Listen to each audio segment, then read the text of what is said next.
Hello students, आज हम लोग इनऑर्गेनिक का बहुत इंपॉर्टेंट टॉपिक पे डिस्कशन करने जा रहे हैं। वो है आपके पी ब्लॉक एलिमेंट। अभी जैसे कि आपने देखा कि जेईई मेंस का सिलेबस रिवाइज्ड हुआ है, तो अब उसमें आपको क्या पढ़ना है क्या नहीं पढ़ना, उस चीज़ों को मैं यहाँ पे डिस्कस करूँगा। एक तरह से आप देखें कि पी ब्लॉक पढ़ने की क्या स्ट्रेटजी आपको फॉलो करनी है। बेसिकली जब आप लोग को पी ब्लॉक एलिमेंट्स की बात करते हैं तो सबसे पहले बात आती है कॉन्फ़िगरेशन की। वैसे देखा जाए तो कॉन्फ़िगरेशन कोई ऐसी चीज़ नहीं है जो आप नहीं लिख सकते। उसमें सीधी-सीधी सा है कि पी ब्लॉक में जो कॉन्फ़िगरेशन होती है, वो आपकी क्या होती है, NS2 होती है और NP1 से लेके 6 तक इलेक्ट्रॉन्स होते हैं। अब ये बोरॉन फैमिली से शुरू होके नॉर्मल गैसेस तक जाते हैं, ठीक है? अब बोरॉन फैमिली में पी में 1 इलेक्ट्रॉन होगा, कार्बन में 2 होगा, नाइट्रोजन में 3 होगा, ऑक्सीजन में 4 इलेक्ट्रॉन्स होंगे। वहीं पे आपके हैलोजन फैमिली में आप देखेंगे 5 इलेक्ट्रॉन्स आएँगे पी में। उसी तरह नॉर्मल गैसेस में क्या आएँगे बेटा, 6 इलेक्ट्रॉन्स आएँगे। तो ये तो कॉन्फ़िगरेशन होगी जो आपको लिखना अच्छे से आता है। अब उसके बाद अगली बात आती है कि हाँ, अब इसमें और क्या पढ़ना है? तो आपके जो सिलेबस है उसमें कहा गया है कि प्रॉपर्टीज़। अब प्रॉपर्टीज़ की बात करें तो आपको इसकी प्रॉपर्टीज़ में 2 तरह से पढ़ना पड़ेगा। एक फिज़िकल प्रॉपर्टी पढ़नी पड़ेगी और दूसरी केमिकल प्रॉपर्टी। एक फिजिकल प्रॉपर्टी पढ़नी है आपको और दूसरी क्या पढ़नी है आपको, केमिकल प्रॉपर्टी पढ़नी है। फिजिकल प्रॉपर्टी की जब मैं बात करूंगा तो जैसे कि आप लोग पीरियोडिक टेबल में पढ़ते हैं, पीरियोडिक प्रॉपर्टीज में पढ़ते हैं, सबसे पहले होता है एटॉमिक रेडियस,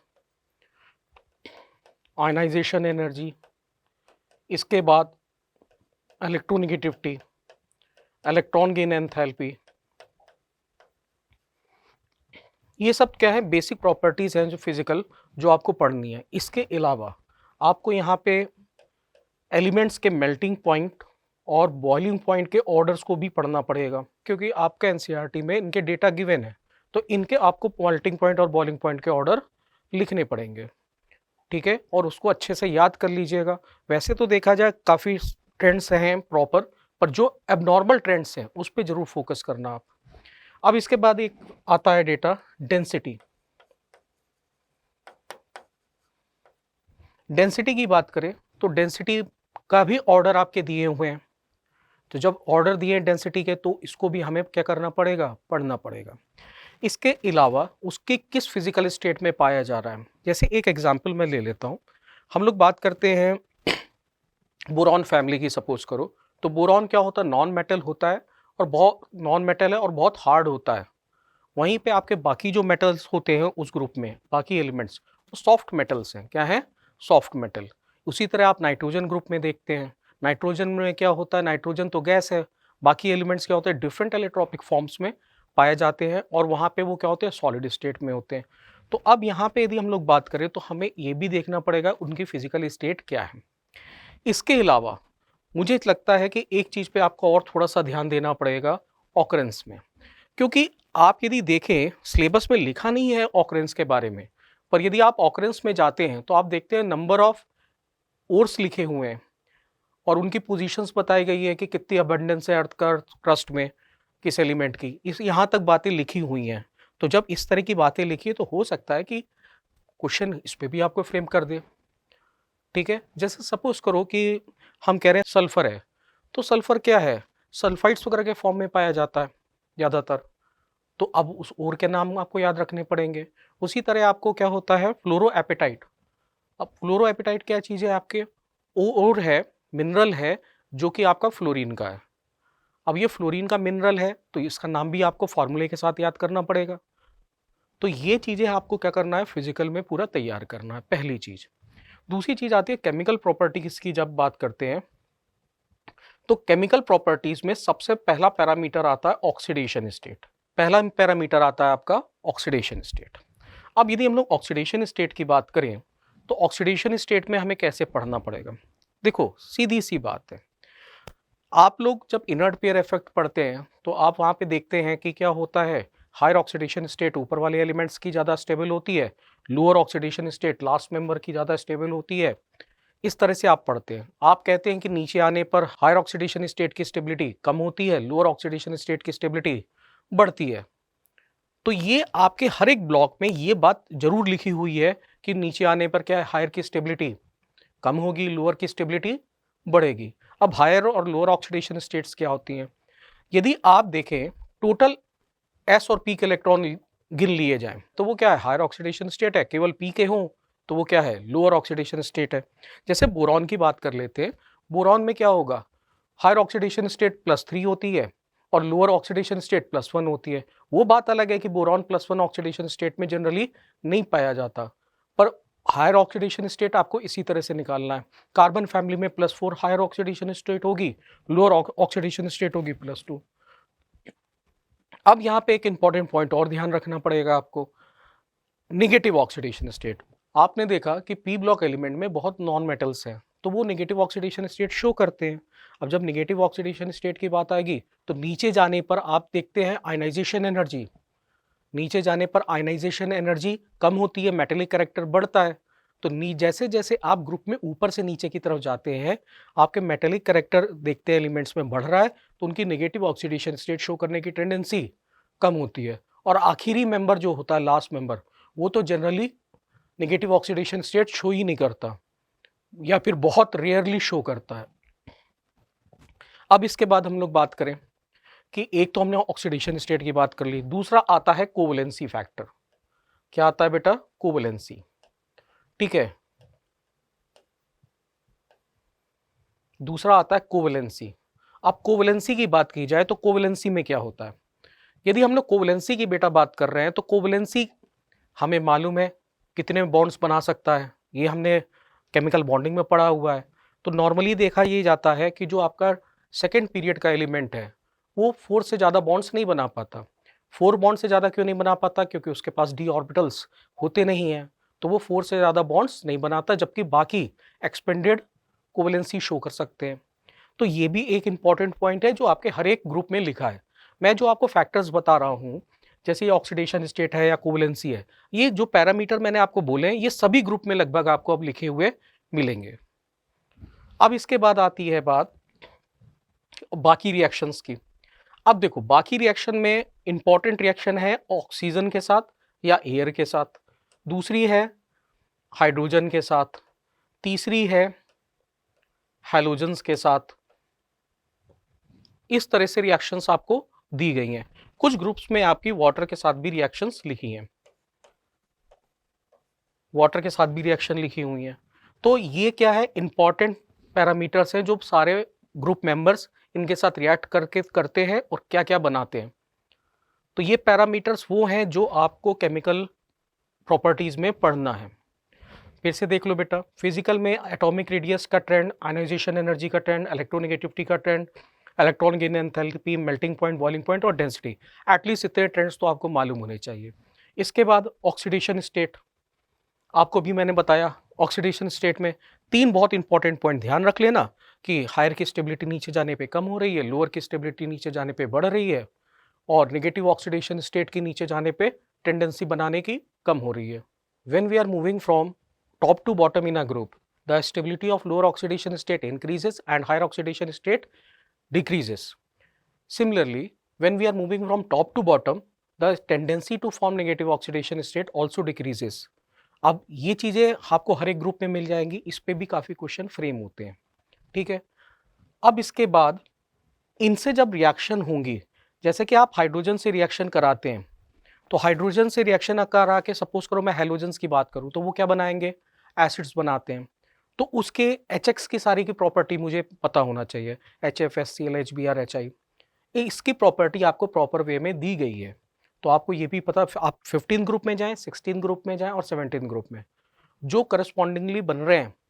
जैसे 15 ग्रुप में क्या बनेगा? AH3 बनेगा, 16 ग्रुप में क्या बनेगा? S2A बनेगा, और 17 ग्रुप में HX बनता है। तो इनकी जो प्रॉपर्टीज़ है वो भी आपको कंपेयर करनी पड़ेगी टॉप टू बॉटम आने पर ग्रुप में। अब इसके बाद बात होती है, जैसे O2 की बात करते हैं O2 की बात करें, कई जगह एयर लिख देते हैं। अब देखो, एयर के लिए ध्यान रखना पड़ेगा मुझे कि एयर का मतलब ये नहीं होता कि केवल ऑक्सीजन, उसमें नाइट्रोजन भी है। तो कुछ एलिमेंट्स ऐसे होते हैं जो नाइट्रोजन से रिएक्ट करते हैं और कुछ नहीं करते। जो नहीं करेंगे वहां तो सिंपली क्या बनेगा? ऑक्साइड बनेगा। अब ये आपको मेन प्रॉपर्टीज जो केमिकल हैं वो ये हैं। और ये आपको प्रॉपर्टीज़ पढ़नी है। अब आपको मेरे ख्याल से समझ में आ गया होगा कि आपको कैसे स्टडी करनी है। पहला आपको क्या देखना है, फिजिकल प्रॉपर्टीज़, फिर केमिकल प्रॉपर्टीज़, फिर ऑकरेंस। जो आपके एनसीईआरटी में प्रॉपर ऑकरेंस दी गई हैं, उन ऑकरेंस पे आपको थोड़ा सा क्या करना पड़ेगा, फोकस करना पड़ेगा। हो सकता है उस पर कोई क्वेश्चन फ्रेम हो जाए। इसके बाद आपको क्या करना है, यूजेस, एलिमेंट के यूजेस। जैसे कि एक एग्जांपल ले लेता हूं मैं, बोरॉन की बात कर ले। तो बोरॉन बहुत हार्ड नॉन मेटल है, पर उसकी डेंसिटी बहुत कम होती है। तो वो क्या होते हैं, बोरॉन के जो फाइबर्स होते हैं वो आपके एरोप्लेन के या जेट्स होते हैं, इनके में यूज, मैन्युफैक्चरिंग में यूज किए जाते हैं। तो रिफ्रैक्टिव मटेरियल भी है बोरॉन, ठीक है, एज ए रिफ्रैक्टिव मटेरियल भी इसको क्या करते हैं, यूज करते हैं। पर यहाँ पे जहाँ तक मुझे लगता है कि कंपाउंड की प्रॉपर्टीज यूजेस ज़्यादा नहीं पूछेंगे, पूछा किसका जाएगा यूजेस, एलिमेंट का। जैसे यूजेस भरे पड़े हैं नॉर्मल गैसेस में। अब देखो नॉर्मल गैसेस की खुद तो कोई खास प्रॉपर्टी देखो होती नहीं है, तो कुल मिला के वहाँ पे क्या होता है, यूजेस पे क्वेश्चन फ्रेम कर देते हैं आईआईटी मेंस में। अब यूजेस में जैसे हीलियम की बहुत सी प्रॉपर्टी है। हीलियम आपका गैस बैलून्स में भरा जाता है, बेंट डिजीज को रोकने के लिए, कम करने के लिए यूज़ किया जाता है गैस सिलेंडर्स, ऑक्सीजन सिलेंडर्स पे। और इसी तरह आपने देखा उसमें क्रायोस्कोपिक रिएक्शंस में, क्रायोजेनिक रिएक्शंस में भी उसका यूज़ करते हैं, क्योंकि उसका बॉइलिंग पॉइंट बहुत कम होता है, वो लो टेम्परेचर मेंटेन कर पाता है, जिससे जो कि एनएमआर एमआरआई के जो आपके मैग्नेट्स होते हैं, सुपर मैग्नेट्स, उनको बनाने में काम में आता है। तो आपको इस तरह से स्टडी करनी है। अब मैं एक एक करके आपको ग्रुप्स के बारे में थोड़ा बताता हूं और क्वेश्चन कैसे आएंगे उस पर हम लोग थोड़ा सा डिस्कस कर लेते हैं। Boron, aluminium, gallium, indium, thallium, ये आपके क्या है, बोरॉन फैमिली के मेन मेंबर्स हैं, ठीक है। अब इसके अलावा जो लास्ट मेंबर जो भी आपके बने हैं, सब सिंथेटिक हैं और सभी रेडियो एक्टिव है, तो उनकी केमिकल प्रॉपर्टीज़ वगैरह पे बहुत ज़्यादा कमेंट नहीं है। जैसे कि आपको मैं बताऊं, टीएस जो है आपका 17 ग्रुप का लास्ट मेंबर है। अब उसकी कुछ मिली सेकेंड उसकी क्या है, हाफ लाइफ है। तो अब इतनी कम हाफ लाइफ पे हम उसकी प्रॉपर्टीज़ पे क्या कमेंट करेंगे। तो मेन तो एलिमेंट्स ये है। अब आप यदि देखें तो बोरॉन के बारे में जैसे मैंने आपको बताया, वो नॉन मेटल है, ये ध्यान रखना है, एक्सट्रीमली हार्ड होता है और ब्लैक कलर का सॉलिड है, डिफरेंट एलेक्ट्रॉपिक फॉर्म में पाया जाता है। ये क्या होता है, डिफरेंट एलेक्ट्रॉपिक फॉर्म में पाया जा रहा है। बाकी मेटल्स जैसे कि मैंने आपको बताया, rest of the metal soft metal होते हैं। तो आपको सबसे पहले तो यहाँ पे काम क्या करना है, सबसे पहले आप आ गए एटॉमिक रेडियस, ये आपको पढ़ना है इसका ऑर्डर। तो आपको मालूम है इसके एटॉमिक रेडियस में देखें तो आपको क्या दिखाई देगा, एल्युमिनियम गैलियम में एक्सेप्शन आता है word shielding of 3D subshell की वजह से। पर वहीं पे इसके जो आयंस बनाते हैं, आनिक रेडियस की बात करें तो इसमें कोई एक्सेप्शन नहीं आता। सिमिलरली आपको आयनाइजेशन एनर्जी का ट्रेंड देखना है। फर्स्ट आयनाइजेशन एनर्जी, बेसिकली मैं आपको फिर से बोल रहा हूँ, आप सबकी फर्स्ट आयनाइजेशन एनर्जी की बात करें तो फर्स्ट आयनाइजेशन एनर्जी की आपको क्या करने हैं, ट्रेंड्स देखने हैं। इसमें भी आपको मालूम है एक्सेप्शन आता है, और इसमें तो बहुत ही तगड़ा एक्सेप्शन है। आपका थैलियम इंडियम भी एक्सेप्शन है और साथ साथ आपका एल्युमिनियम गैलियम भी एक्सेप्शन है। 5 एलिमेंट्स में से तो 4 एक्सेप्शन है। तो इनका ऑर्डर आईटी ऑलरेडी पूछा जा चुका है, आईटी में इसका रेडियस और आयनाइजेशन एनर्जी का डेटा पूछा जा चुका है। अब इसके बाद आप देखें मेल्टिंग पॉइंट और बॉइलिंग पॉइंट और डेंसिटी।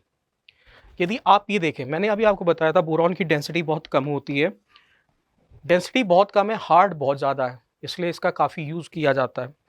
इसके बाद आप यदि देखें कि मेल्टिंग और बॉइलिंग पॉइंट, तो गैलियम का एक्सेप्शनली लो मेल्टिंग पॉइंट होता है, ये लगभग 30 डिग्री है, ठीक है। अब आपके बुक्स में लिखा क्या जाता है, gallium with unusually low melting point, और समर सीजन में ये लिक्विड के फॉर्म में रहता है, क्योंकि आपको मालूम है कि ये क्या है, 30 डिग्री सेल्सियस, तो इसका क्या है, मेल्टिंग पॉइंट है। तो ये एक एक्सेप्शनल बिहेवियर है, ये आपका एक क्या है, एक्सेप्शनल बिहेवियर है गैलियम का, इसको आप ध्यान रखेंगे, ठीक है। अब इनमें जैसे ये लो मेल्टिंग पॉइंट होते हैं, सॉफ्ट मेटल्स हैं तो लो मेल्टिंग पॉइंट हो गए, हाई इलेक्ट्रिकल कंडक्टिविटी होती है। वहीं पे बोरॉन की कंडक्टिविटी बहुत कम होती है, ठीक है, नेक्स्ट देखें। अब हमने ऑक्सीडेशन स्टेट, मैंने जैसे आपको पहले भी बोला था, ऑक्सीडेशन स्टेट की बात करें तो बोरॉन एल्युमिनियम केवल क्या शो करते हैं, +3। अब इनकी हायर और लोअर ऑक्सीडेशन स्टेट क्या होगी, ये क्या कॉन्फ़िगरेशन कैरी करते हैं, NH2 NP1। तो अब इसकी लोअर ऑक्सीडेशन स्टेट क्या हुई, लोअर ऑक्सीडेशन स्टेट क्या हुई, +1, और हायर ऑक्सीडेशन स्टेट आप दोनों को जोड़ देंगे तो क्या आ जाएगी, +3 आ जाएगी। ठीक है, तो आपको एल्युमिनियम और बोरॉन ये क्या करते हैं, +3 शो करते हैं, +1 ऑक्सीडेशन स्टेट इनकी जल्दी मिलती नहीं है। आपको मैंने कहा था कि जब आप डाउन द ग्रुप आते हैं, यहाँ पे देखिए, the relative stability of +1 oxidation state increases, और +3 की ऑक्सीडेशन स्टेट क्या होगी, स्टेबिलिटी कम होती जाएगी। और थैलियम जो होता है वो +1 में ज़्यादा स्टेबल होता है। थैलियम किस में ज़्यादा है बेटा स्टेबल, +1 में ज़्यादा स्टेबल होता है, जबकि बाकी मेंबर +3 में ज़्यादा स्टेबल है। यहाँ तक समझ में आ गया। अब यहाँ पे जब नीचे जाने में +1 की स्टेबिलिटी बढ़ रही है तो डेफिनेटली क्या होगा, गैलियम से थैलियम तक +1 +3 दोनों मिलती हैं, पर थैलियम की ज़्यादा स्टेबल कौन है, +1, और इन गैलियम इंडियम की क्या है, +3 ज़्यादा स्टेबल है। अब यदि बात करें बोरॉन जो होता है कोवलेंट कंपाउंड्स प्रीडोमिनेंटली बनाता है। बोरॉन प्रीडोमिनेंटली कोवलेंट बॉन्ड क्यों बनाता है, इसकी यदि तीनों आयनाइजेशन एनर्जी का सम करें, मतलब यदि मैं बोरॉन की तीनों आयनाइजेशन एनर्जी का सम कर रहा हूं,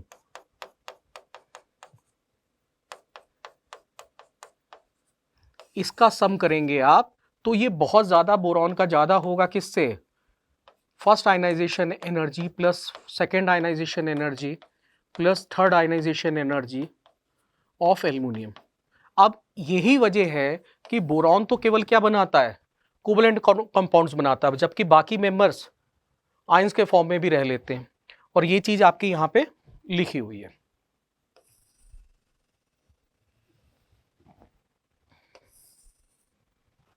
ठीक है, तो अब आपको इस पे क्वेश्चन कैसे फ्रेम होगा, आपसे सीधे पूछ लेगा कि आयनाइजेशन एनर्जी का ऑर्डर बताओ, या फिर एटॉमिक रेडियस का ऑर्डर बताओ, आयनिक रेडियस का बताओ, क्योंकि उनको मालूम है कि आयनिक रेडियस में एक्सेप्शन आ नहीं रहा है।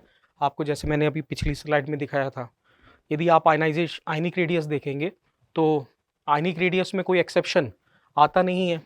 तो जब आयनिक रेडियस में एक्सेप्शन नहीं आ रहा तो वो भी पूछ सकते हैं वो। ठीक है, इसके बाद हम लोग बात करें इलेक्ट्रोनिगेटिविटी। इलेक्ट्रोनिगेटिविटी भी आपको ध्यान रखना पड़ेगा, क्योंकि यहाँ पे देखें एक्सेप्शनल बिहेवियर है, पहले मेंबर की 2 है और नीचे जाने पर इलेक्ट्रोनिगेटिविटी क्या हो रही है, बढ़ रही है। और इसी तरह अभी जैसे मैंने आपको बताया, इन 3 आयनाइजेशन एनर्जी का सम और इन 3 आयनाइजेशन एनर्जी का सम, इनमें आप देखें बहुत ज़्यादा डिफरेंस है, और यही वजह है कि एल्युमिनियम +3 में भी रह लेता है। अब बात करते हैं रिएक्टिविटी टुवर्ड्स एयर। अब एयर की बात करें तो क्रिस्टलाइन फॉर्म में जब बोरॉन होता है तो वो आपका एयर से रिएक्ट नहीं करता। ठीक है, एल्युमिनियम क्या होता है, अब आईटी ने क्वेश्चन बोला था, एक बार पूछा था कि aluminium is highly electropositive metal but it does not reacts with water और एयर। हाईली इलेक्ट्रोपॉजिटिव मेटल है, उसके बावजूद ये नहीं करता। क्यों नहीं करता, क्योंकि वो सरफेस पे उसके ऑक्साइड की लेयर बन जाती है। क्या बन जाती है बेटा, ये ऑक्साइड की लेयर बनती है, और ये काफ़ी पैसिव होती है। पैसिव होती है तो पहले तो स्टार्टिंग में रिएक्शन होगी, बाद में सरफेस पे जैसे ही ऑक्साइड की लेयर बनेगी आगे फर्दर रिएक्शन नहीं होती। पर यदि आप एमॉर्फस बोरॉन ले लें, एमॉर्फस बोरॉन ले लें, या फिर एल्युमिनियम मेटल को लेके गर्म करें ऑक्सीजन की प्रेजेंस में या एयर की प्रेजेंस में, तो यहाँ पे B2O3 और Al2O3 बनता है। और यदि डाई नाइट्रोजन की प्रेजेंस में करेंगे तो आपके नाइट्राइड्स भी बनते हैं। मतलब आप ये समझ लीजिए कि ये वाली रिएक्शन तो क्या है, O2 की प्रेजेंस में आप करा रहे हो, पर यदि आप इसी एयर में यदि गर्म करेंगे तो नाइट्राइड भी बनेगा बेटा, और ऑक्साइड भी बनेगा। ऑक्साइड बन रहा है और ये क्या बन रहा है, नाइट्राइड। तो यहाँ पे आप ध्यान रखना, एयर का यहां मतलब मैंने क्या लिया है, O2। क्या लिया है बेटा, O2। यहां तक समझ में आ गया। अब इसके बाद बेटा बात करेंगे इनके नेचर ऑफ ऑक्साइड्स के। तो बेटा आपको मालूम है बोरॉन का ऑक्साइड कैसा होता है, एसिडिक होता है। एल्युमिनियम गैलियम के सारे ऑक्साइड क्या होते हैं, एम्फोटेरिक होते हैं। अब एम्फोटेरिक के नीचे आएंगे तो वो क्या होंगे, बेसिक होंगे। तो इंडियम और थैलियम के कैसे होते हैं, बेसिक होते हैं, प्रॉपर्टी है उनकी। ठीक है, यहां तक समझ में आ गया आपको। क्लियर है, कोई डाउट नहीं?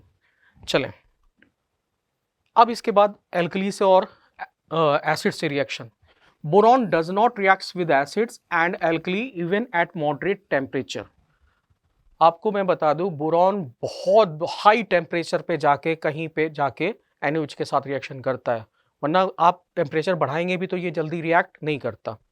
तो वही चीज लिखी गई है कि ना ये रिएक्शन नहीं कर पा रहा, पर एल्युमिनियम आसानी से डिसॉल्व हो जाता है, बहुत स्ट्रॉन्ग रिड्यूसिंग एजेंट है, वो हाईली इलेक्ट्रोपॉजिटिव मेटल है, स्ट्रॉन्ग रिड्यूसिंग एजेंट है, तो तुरंत एसिड में क्या हो जाएगा, डिसॉल्व हो जाएगा। आपने पढ़ा होगा नॉन ऑक्सीडाइजिंग एसिड्स जो होते हैं वो हाइड्रोजन गैस रिवोल्ट करते हैं, जो भी मेटल्स क्या होते हैं हाइड्रोजन के ऊपर होते हैं, तो मिनरल एसिड्स में ये आसानी से डिसॉल्व हो जाता है।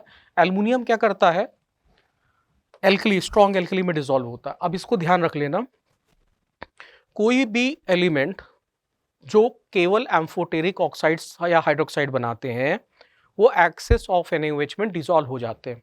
तो ये एक्सेस ऑफ NaOH में क्या होगा बेटा, डिसॉल्व हो जाएगा और हाइड्रोजन गैस लिबरेट करते हैं। तो ये बात हो गई किसकी, एल्कली के साथ रिएक्शन की। नेक्स्ट देखें, रिएक्टिविटी टुवर्ड्स हैलोजन। हैलोजन के साथ जब ये रिएक्शन करते हैं तो आपके ट्राई हैलाइड्स बनते हैं, मतलब जैसे BCl3, AlCl3, BF3 ऐसे बनते हैं, ठीक है। अब यहाँ पे एक चीज ध्यान रखने वाली जो सबसे इंपॉर्टेंट है वो ये है कि जैसे सपोज करो मैंने क्या ले लिया, AlCl3 ले लिया और BCl3 ले लिया। अब इसमें मैं कहूं कौन अच्छा लुईस एसिड है, तो मैं कहता हूं नीचे जाने पे लुईस एसिडिक कैरेक्टर कम होता है। नीचे जाने पर क्या होता है, लुईस एसिडिक कैरेक्टर कम होता है। क्यों हो रहा है, कहा यह जाता है कि ये जो क्लोराइड्स आप देख रहे हैं सामने, इसमें तो बैक बॉन्डिंग हो जाती है, बैक बॉन्डिंग हो गई तो इसका लुईस एसिडिक कैरेक्टर कम हो गया, पर उसके बावजूद एल्युमिनियम से तो इसका ज्यादा है। क्यों, इसके अंदर बैक बॉन्डिंग होती है, जबकि एल्युमिनियम, जो एल्युमिनियम है वो अपना ऑक्टेट कंप्लीट करता है थ्रू Cl ब्रिज बॉन्ड।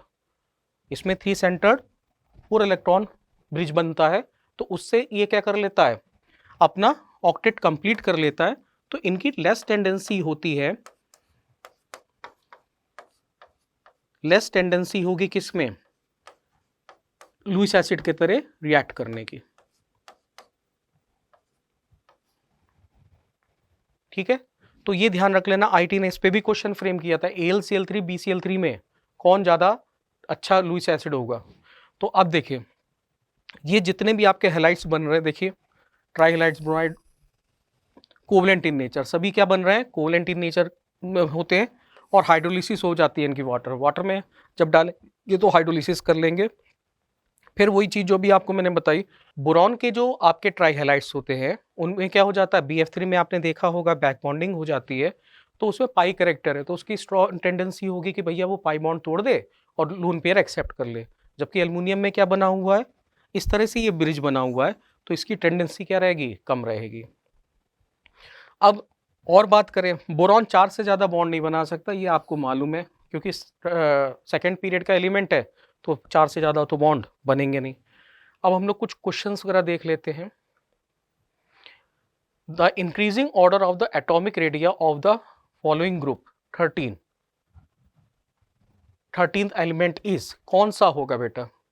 अब देखिए डाउन द ग्रुप जाने पे क्या होता है बेटा, एटॉमिक रेडियस बढ़ता है, पर एल्युमिनियम और गैलियम में डिफरेंस होता है, गैलियम का रेडियस कम होता है, एल्युमिनियम का ज्यादा।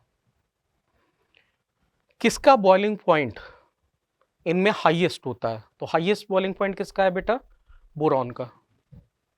जैसे कि मैंने आपको बताया था कि बोरॉन का बॉइलिंग पॉइंट और मेल्टिंग पॉइंट दोनों ही काफी ज्यादा होते हैं। नेक्स्ट, अब हम लोग 14th ग्रुप की बात कर लेते हैं। देखो बेटा ये तो मैंने कुछ क्वेश्चंस बताए, इसमें बहुत और भी क्वेश्चंस आ सकते हैं। अब ये एटॉमिक रेडिया का ट्रेंड की जगह आयनाइजेशन एनर्जी का ट्रेंड पूछ सकता हूं मैं आपसे।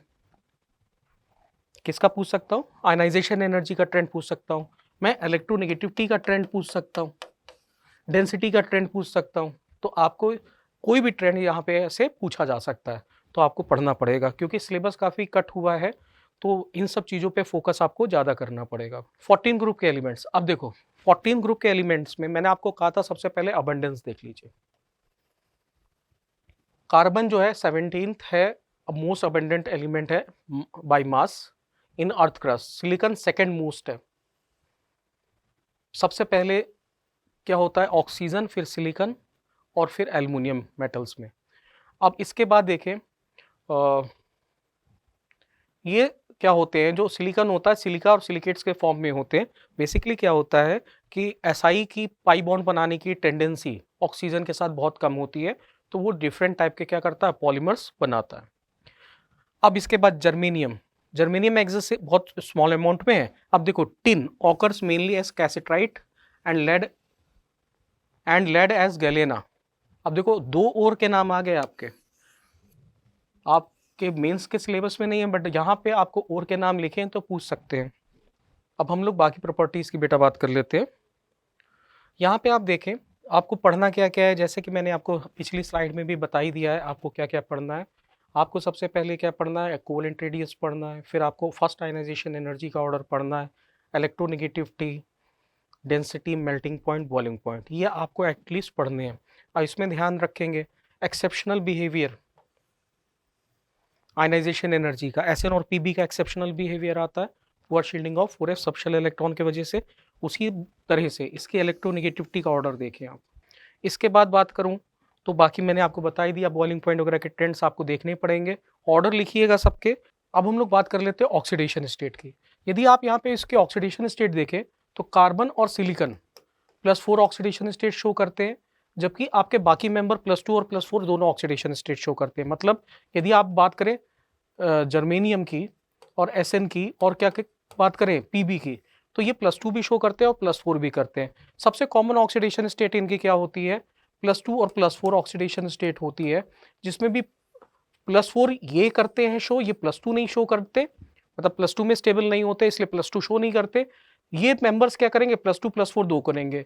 लेड यदि आपका +4 शो करता है तो वो एक अच्छा ऑक्सीडाइजिंग एजेंट होता है। वो किस में ज्यादा स्टेबल होगा, +2 में। आपको जैसे कि मैंने पहले भी बताया वही सेम चीजें आएंगी। +2 की स्टेबिलिटी नीचे जाने पर क्या होगी, बढ़ेगी, +4 की स्टेबिलिटी कम होगी। और कार्बन नेगेटिव ऑक्सीडेशन स्टेट भी शो करता है, ठीक है, और बाकी members generally negative oxidation state show नहीं करते।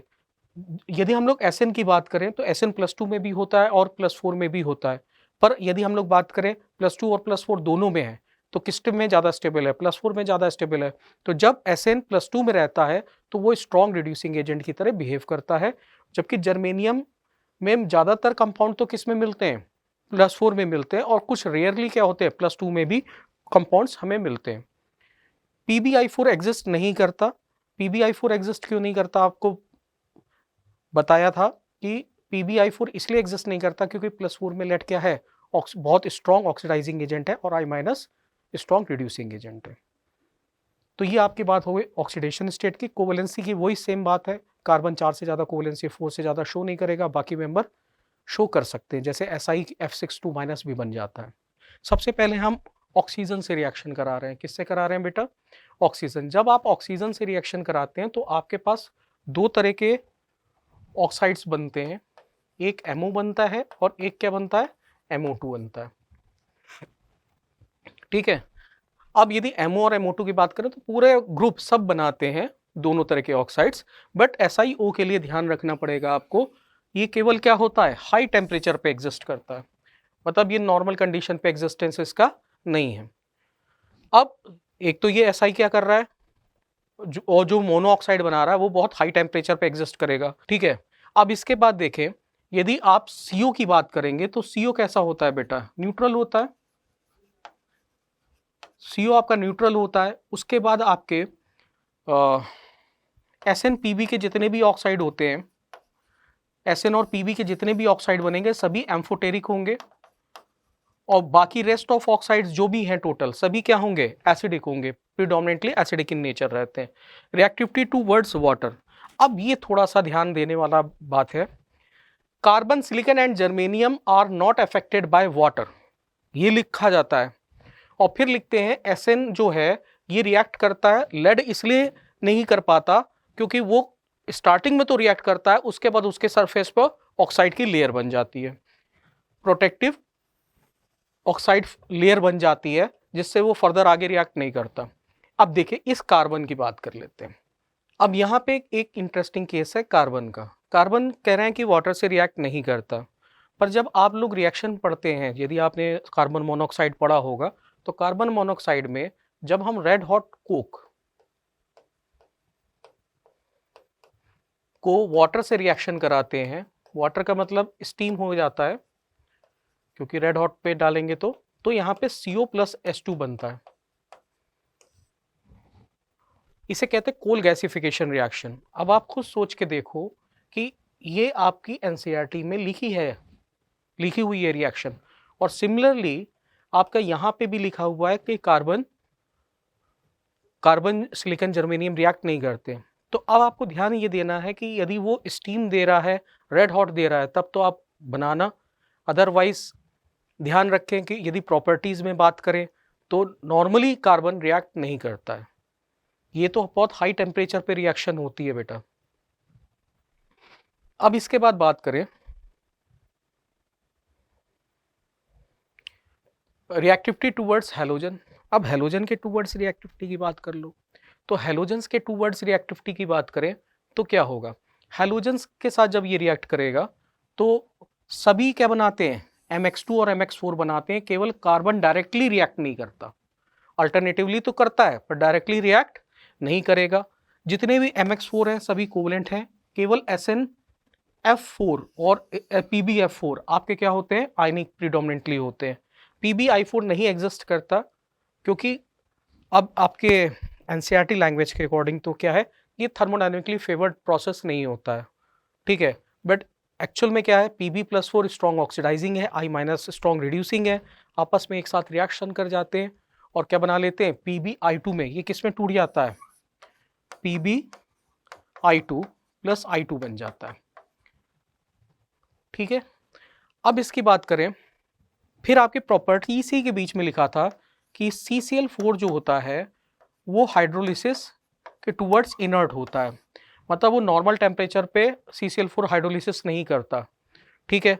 अब ये क्यों नहीं करता, क्योंकि इसके पास वैकेंट डी ऑर्बिटल नहीं होता, जबकि SiCl4 के पास वैकेंट डी ऑर्बिटल होते हैं।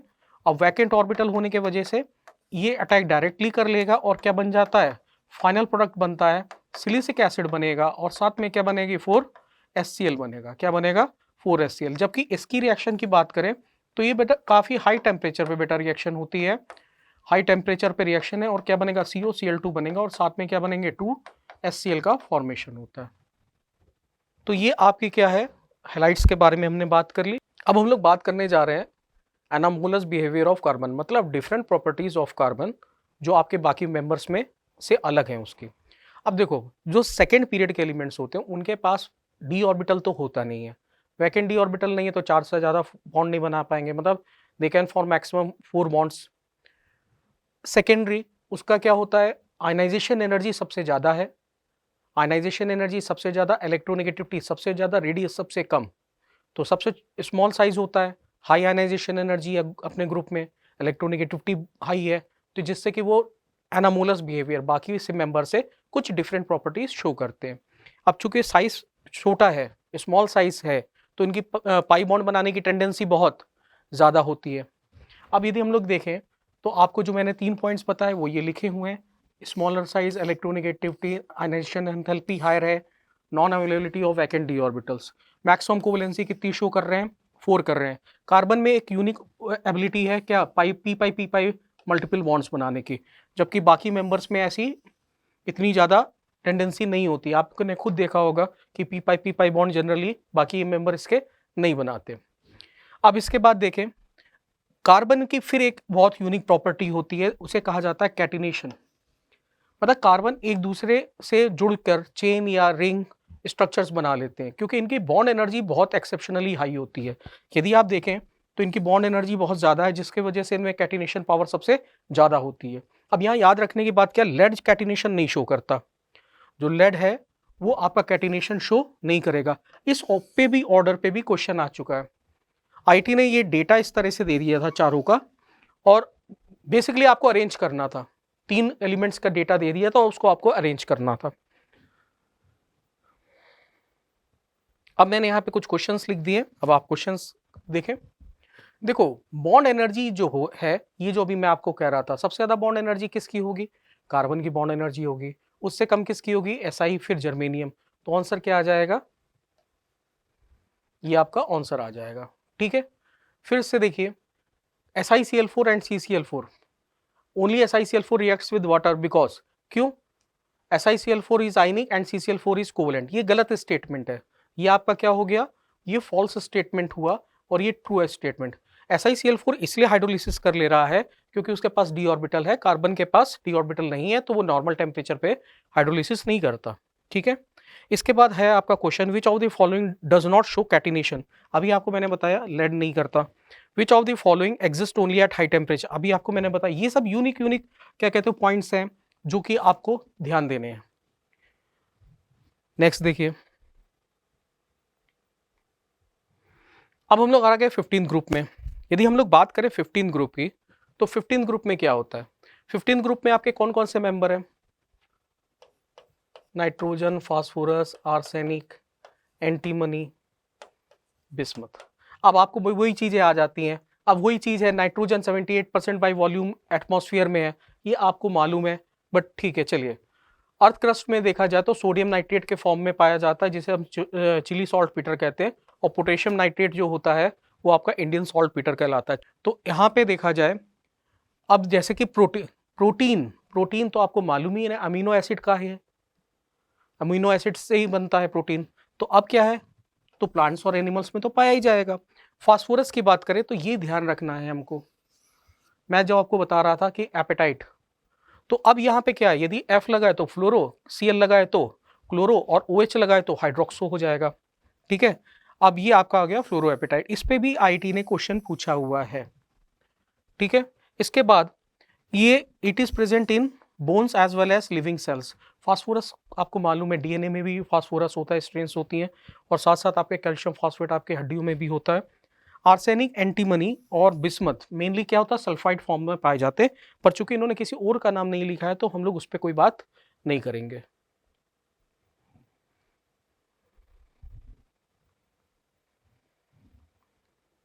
फिजिकल प्रॉपर्टीज, जैसे कि मैंने आपको बार बार वही कह रहा हूं, आपको क्या करना है, ऑर्डर्स लिखने हैं। आपको इस पूरे डेटा में से आपको ऑर्डर निकालना पड़ेगा और आपको ऑर्डर लिखेंगे आप। तो यहां पे क्या हो जाएगा, आपको सबसे पहले एटॉमिक रेडियस देख लेना है। आयनाइजेशन एनर्जी, आपको मैंने बोला था first ionisation energy, electronegativity, covalent radius, ionic radius, melting point, boiling point और डेंसिटी। ये जो मैं आपको फैक्टर्स बोल रहा था, ये सभी आपको क्या करने पड़ेंगे, ध्यान रखने पड़ेंगे। आप चाहें तो आयनिक रेडियस छोड़ सकते हैं, आयनिक रेडियस का इतना ट्रेंड का नहीं है, पर यदि आप करना चाहें तो आप कर सकते हैं, वो अब आपके ऊपर है कि आप करना चाहते हैं कि नहीं। इसके बाद हम लोग बात कर रहे हैं ऑक्सीडेशन स्टेट और ट्रेंड। देखो मैंने तुम लोग को पहले ही बता दिया है सबको कि आप लोगों को करना क्या है, तीन चीजों पे पॉइंट पे सेम हर जगह लिखा जाएगा। हायर की stability down the group decrease हो रही है, लोअर की बढ़ रही है, नेगेटिव की टेंडेंसी शो करने की टेंडेंसी नीचे जाने पे कम हो रही है। पहले हम इन तीनों पे बात कर लेते हैं। देखो वही चीज मैंने कहा, tendency exhibit the tendency to exhibit minus oxidation due to increase in the size and metallic character. आपको यही चीज मैंने बताया था, and bismuth hardly show -3 oxidation state. ये मैंने आपको बताया था, जो नेगेटिव ऑक्सीडेशन स्टेट है जनरली नीचे जाने पे क्या होता है, टेंडेंसी कम होती है। लास्ट मेंबर चूंकि उसमें मेटेलिक कैरेक्टर बहुत ज्यादा है तो वो हार्डली शो कर पाता है। स्टेबिलिटी +5 की स्टेबिलिटी डिक्रीज कर रही है, हायर ऑक्सीडेशन स्टेट हुई। आपको बताया था NH2 कॉन्फ़िगरेशन है, NP3 होगी तो ये 5 है तो ये हायर होगी, 3 है तो लोअर ऑक्सीडेशन स्टेट। अब इसके बाद क्या कह रहा है, और +3 ऑक्सीडेशन स्टेट की स्टेबिलिटी नीचे जाने पे इंक्रीज होगी। और बिस्मथ किस में ज़्यादा स्टेबल होता है, +3 में ज़्यादा स्टेबल होता है। यदि हम लोग बात करें तो इनकी कॉमन ऑक्सीडेशन स्टेट जो होती है वो -3 है, +3 है और +5। हाँ, इसके अलावा नाइट्रोजन जो है +1, +2, +4 ऑक्सीडेशन स्टेट भी शो करता है। केवल यही नहीं करता, मतलब ये +1 भी शो कर लेता, +2 भी कर लेता और +4 ऑक्सीडेशन स्टेट भी शो कर लेता है जब वो ऑक्सीजन से रिएक्ट करता है। जब वो ऑक्सीजन से रिएक्शन करता है, मतलब यहाँ पे क्या बन गया, N2O, यहाँ पे क्या बन गया, NO, यहाँ पे क्या बन गया, NO2। आया बेटा समझ में। वही फास्फोरस की बात करें, +1 ऑक्सीडेशन स्टेट और +4 ऑक्सीडेशन स्टेट। तो +4 ये ऑक्सी एसिड में शो करता है, ये किस में करेगा, H4P2O6। और ये किस में आ जाएगी, हाइपोफॉस्फोरस एसिड।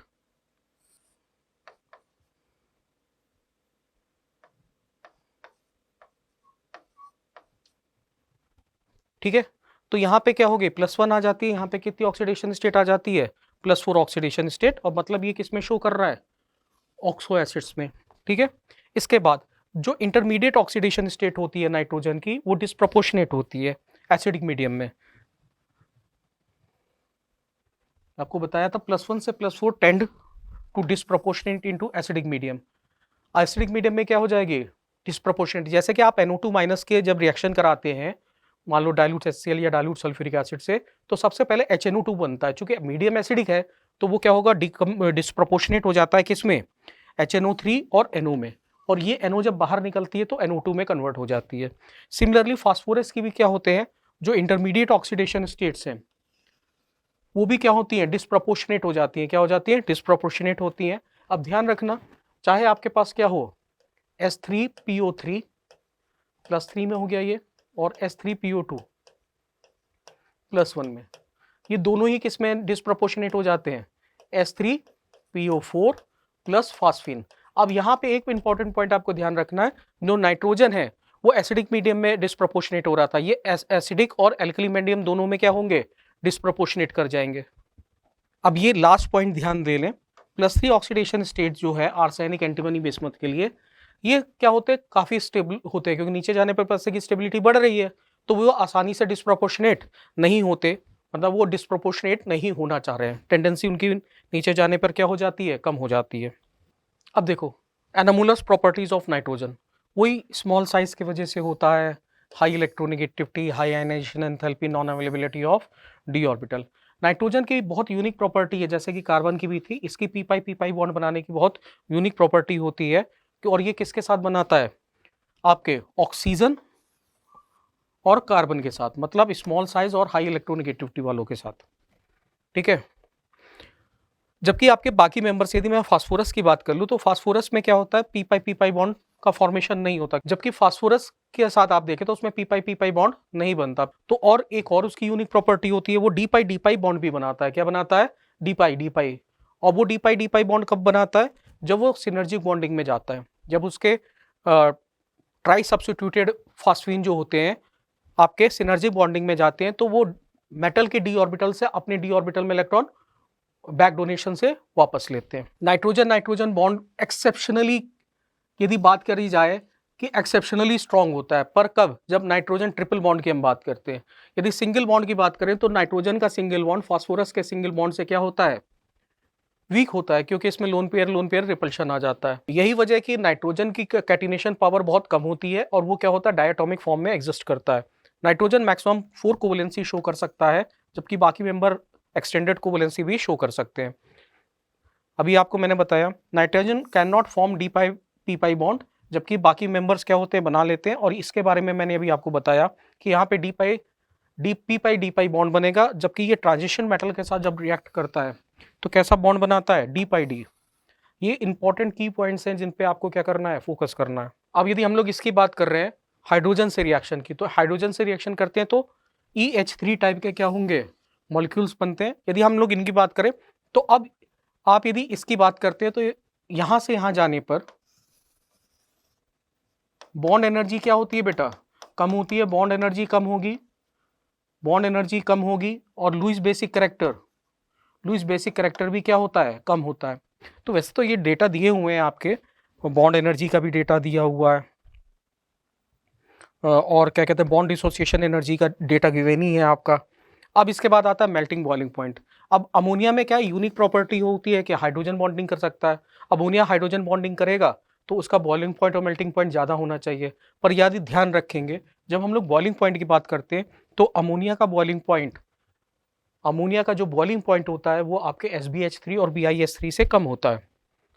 यदि आप ये देखें, पहले नंबर पे ये है, फिर इसका नंबर आया, तीसरे पे ये आएगा, फिर फोर्थ, और ये फिफ्थ, जबकि आपके मेल्टिंग पॉइंट में ऐसा कोई एक्सेप्शन नहीं आता।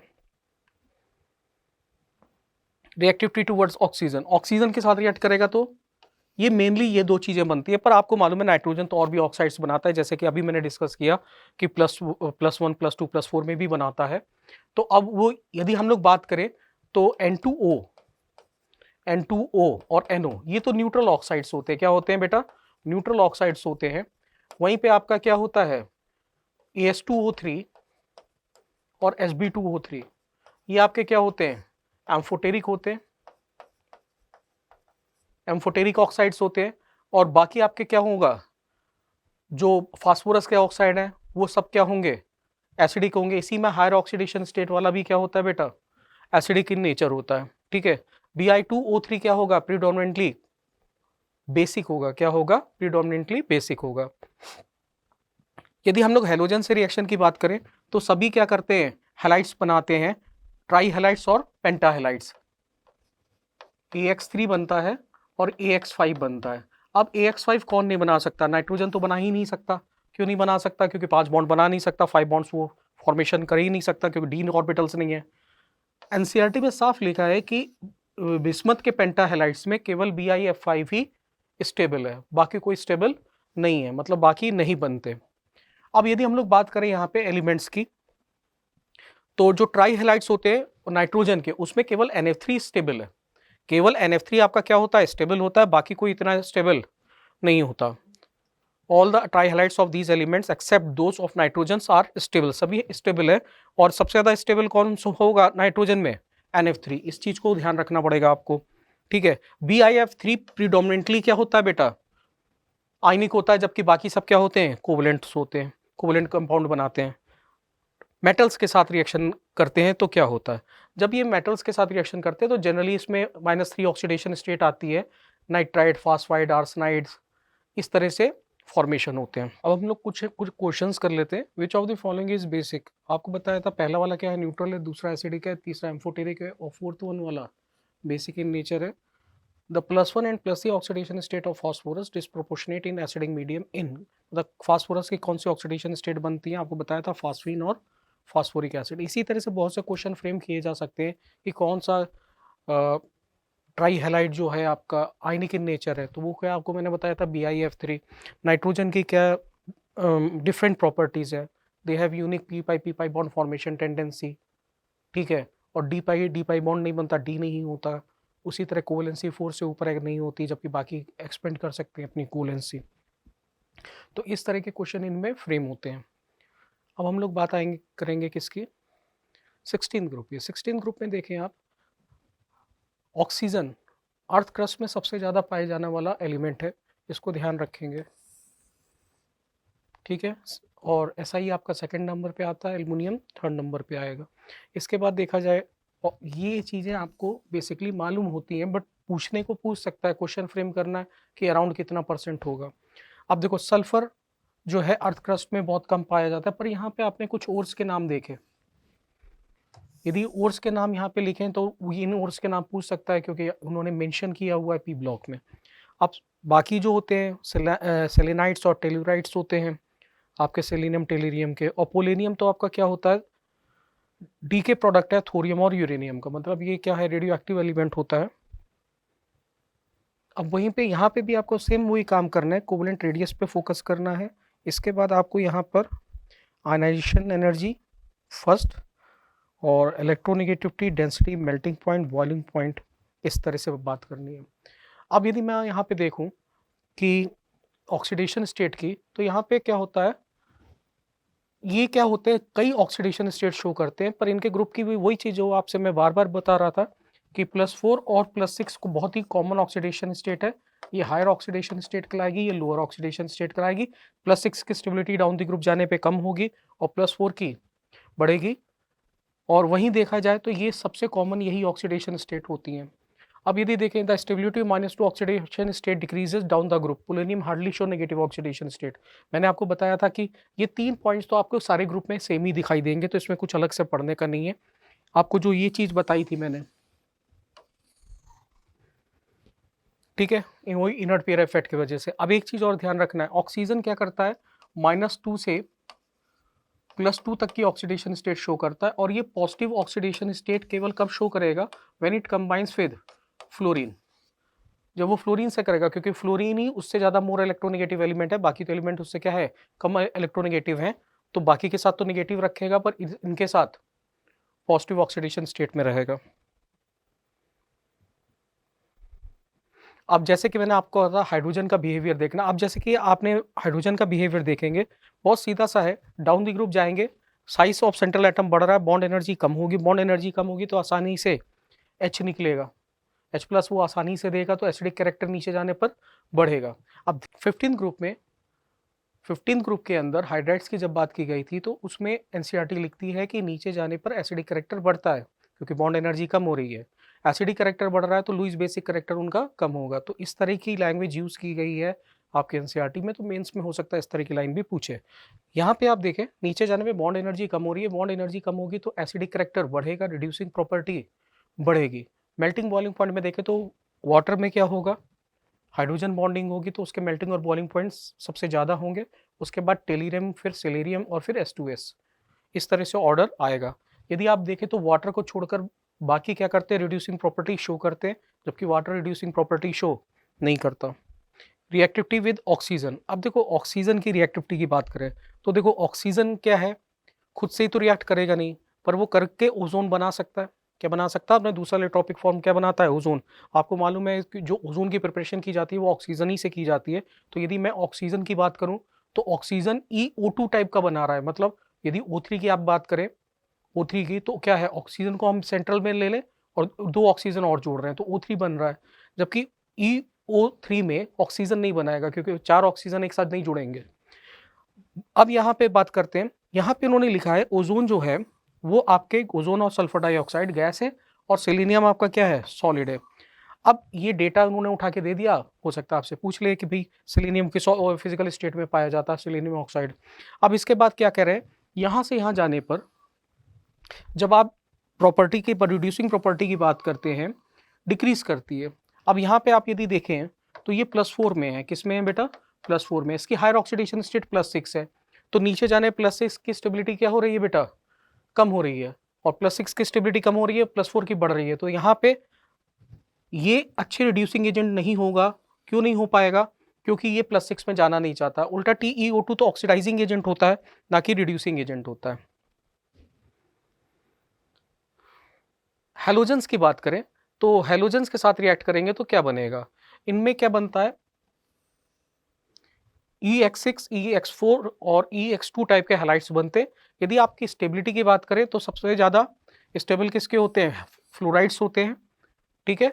और यदि बाकी की बात करें तो सल्फर का केवल हेक्साफ्लोराइड देखा जाए ही बनता है, बाकी उसका कोई हेक्सा हैलाइड का फॉर्मेशन नहीं होता, और ये भी इतना कॉम्पैक्ट स्ट्रक्चर होता है कि इसको जल्दी इस पर कोई रिएक्शन नहीं हो पाती। इसके स्टीरिक फैक्टर के वजह से ये चारों से पैक्ड रहता है, जहाँ जिसकी वजह से इसकी रिएक्शन, जैसे हाइड्रोलिसिस भी हम चाहे करना तो नॉर्मल कंडीशन पे हाइड्रोलिसिस भी नहीं होगी। अब इसके बाद यदि देखा जाए कि इसमें ये डेटा दिया हुआ है, अब यदि ये डेटा देखें तो ये सभी क्या है, आपका सीसॉ स्ट्रक्चर से, और सीसॉ स्ट्रक्चर है तो डाइपोल डाइपोल इंटरेक्शन होगा, नीचे जाने पर डाइपोल डाइपोल बढ़ रहा है, तो आप कह सकते हो कि ना स्टेट भी चेंज हो रही है। पर ये तभी कह सकते हैं जब हमें स्टेट मालूम हो, तब कंपैरिजन कर सकते हैं। इसके बाद इनके मोनोहैलाइड्स भी होते हैं। अब मोनोहैलाइड की बात करें तो यदि आप इनके मोनोहैलाइड बनाएंगे तो एक ही तो बॉन्ड बन रहा है। अब जब एक बॉन्ड बनेगा तो एक अनपेयर्ड इलेक्ट्रॉन पड़ा रह जाएगा, क्योंकि इनके पास तो 2 अनपेयर्ड होते हैं। तो जब एक अनपेयर्ड पड़ा रह जाएगा तो रिएक्टिव हो जाएगी स्पीसीज। तो ये किस फॉर्म में आ जाते हैं, डाइमर फॉर्म में। किस में रहते हैं बेटा, डाइमर के फॉर्म में। किस फॉर्म में आ जाएंगे, डाइमर के फॉर्म में आ जाते हैं।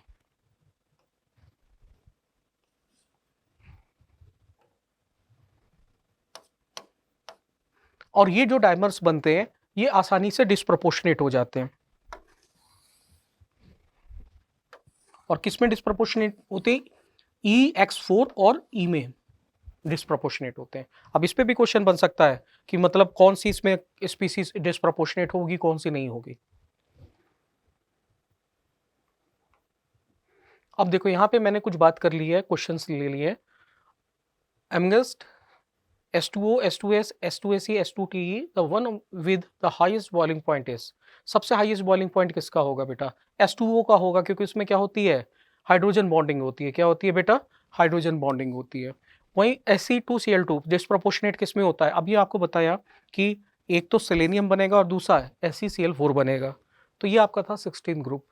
अब हम लोग बात करेंगे किसकी? 17 ग्रुप की। 17 ग्रुप में आप देखें, यहाँ पे आपको फिर से देखिए फ्लोरोएपेटाइट लिखा मिल रहा है, फ्लोरेस्पार, क्रायोलाइट। अब इन ओर्स के नाम आपको याद करने पड़ेंगे। और यदि हम लोग यहाँ पे देखें चिली सॉल्ट पीटर, जो चिली सॉल्ट पीटर है, अब चिली सॉल्ट पीटर तो आपका सोडियम नाइट्रेट है, पर उसमें कुछ अमाउंट में क्या पाया जाता है? सोडियम आयोडेट पाया जाता है, जो कि सोर्स है किसका? आयोडीन का। इसी तरह सीवीड्स में भी क्या होते हैं? सीवीड्स में भी स्मॉल अमाउंट में क्या होता है? आपके आयोडीन प्रेजेंट होती है। वैसे देखा जाए तो रिवर वाटर, जो सी वाटर होता है, उसमें तो सभी मिनरल्स होते हैं ऑलमोस्ट, तो उससे तो आप सभी को निकाल सकते हैं हैलाइड्स को, पर ये कुछ स्पेसिफिकली दिए हुए हैं तो ध्यान रखेंगे। अब देखो यहाँ पे भी लिखा है इनसॉल्युबल फ्लोराइड। कल को आपसे पूछ सकता है फ्लोरेस्पार, क्रायोलाइट, फ्लोरेपेटाइट, इनमें से कौन सा सॉल्युबल है, कौन सा इनसॉल्युबल है? तो ये तो तीनों ही इनसॉल्युबल है, तो चौथा कोई देगा वो सॉल्युबल। ऑक्सीडेशन स्टेट, यदि यहाँ पे देखा जाए halogen minus oxidation state show करते हैं और +1 +3 +5 और +7 ऑक्सीडेशन स्टेट भी शो करते हैं। अब ये डिफरेंट टाइप की ऑक्सीडेशन स्टेट शो करते हैं। माइनस इसलिए करते हैं क्योंकि इनकी इलेक्ट्रोनेगेटिविटी काफी ज्यादा होती है, इनकी इलेक्ट्रोनेगेटिविटी क्या होगी बेटा? काफी ज्यादा होती है। और ये जो पॉजिटिव ऑक्सीडेशन स्टेट है नॉर्मली आप देखें तो ये कब में होगी? जब ये किससे कंबाइन करें? ऑक्सीजन से। किससे कंबाइन कर ले? ऑक्सीजन से, या फिर इंटर हैलोजेंस बने। क्या बने? Inter halogens. इंटर हैलोजन में क्या होता है कि halogen positive oxidation state show करते हैं। जनरली आपके क्या होते हैं? ऑक्सीजन के साथ जब कंबाइन होते हैं तो भी क्या करते हैं? ये पॉजिटिव ऑक्सीडेशन स्टेट शो करते हैं। और देखा जाए तो क्लोरीन, अब जैसे कि क्या ऐसा नहीं होता कि 1357 ही plus positive oxidation state show करते हैं, ये और भी ऑक्सीडेशन स्टेट शो करते हैं, जैसे +1 भी शो कर लेते हैं, +4 भी इनकी ऑक्सीडेशन स्टेट ऑब्जर्व हो जाती है, +2 भी मिल जाती है ऑक्साइड्स में। किस में मिलती है बेटा? ऑक्साइड्स में। अब यदि देखा जाए the higher oxidation state of chlorine, bromine and iodine are realized mainly when the halogen are in combination with small size। वो चीज जो आपको मैंने अभी बता दी कि किससे कंबाइन करें? फ्लोरीन से कर ले, या फिर क्या कर ले? फ्लोरीन से करें या फिर ऑक्सीजन से करें, तो इनके ऊपर पॉजिटिव ऑक्सीडेशन स्टेट आएगी। या फिर इंटर हैलोजेंस की जो मैं आपको बता रहा था, +4 +6 ऑक्सीडेशन स्टेट भी ऑब्जर्व होती है। +6 किस में होती है? मेनली ऑक्साइड और ऑक्सीजन। अब जैसे +4 ऑक्सीडेशन स्टेट है ClO2, और यहां पे क्या हो गया? Cl2O6। ठीक है, तो इस तरह से भी ऑक्सीडेशन स्टेट क्या होती हैं? मिल जाती हैं। रिएक्टिविटी की बात करें, हाईली रिएक्टिव होते हैं ये काफी रिएक्टिव होते हैं और बहुत स्ट्रॉन्ग ऑक्सीडाइजिंग नेचर होता है इनका। और F2 की ऑक्सीडाइजिंग प्रॉपर्टी सब हैलोजेंस में सबसे ज्यादा होती है। और यहाँ पे ध्यान रखना है कि जो ऊपर वाला हैलोजन होता है जिसकी इलेक्ट्रोनेगेटिविटी ज्यादा है, मतलब जो ऊपर वाला हैलोजन है वो नीचे वाले हैलाइड्स को क्या करेगा? ऑक्सीडाइज करेगा। Cl2 Br minus I minus को करेगा, Br2 I माइनस को करेगा, पर Br2 Cl माइनस या F माइनस को ऑक्सीडाइज नहीं करेगा। अब इनकी यदि हम लोग देखें तो ऑक्सीडाइजिंग प्रॉपर्टी और दिखती है किसमें? जब ये वाटर से रिएक्ट करते हैं। इतने स्ट्रॉन्ग ऑक्सीडाइजिंग एजेंट है F2 कि ये वाटर ही को ऑक्सीडाइज कर देता है। जब ये वाटर को ऑक्सीडाइज करता है तो क्या होता है? खुद F माइनस में जाता है, O2 बनती है, और यहाँ पे स्मॉल अमाउंट में यदि आप देखें O3 बनती है। थोड़ा बहुत अमाउंट में क्या बनती है? O3 भी बन जाती है।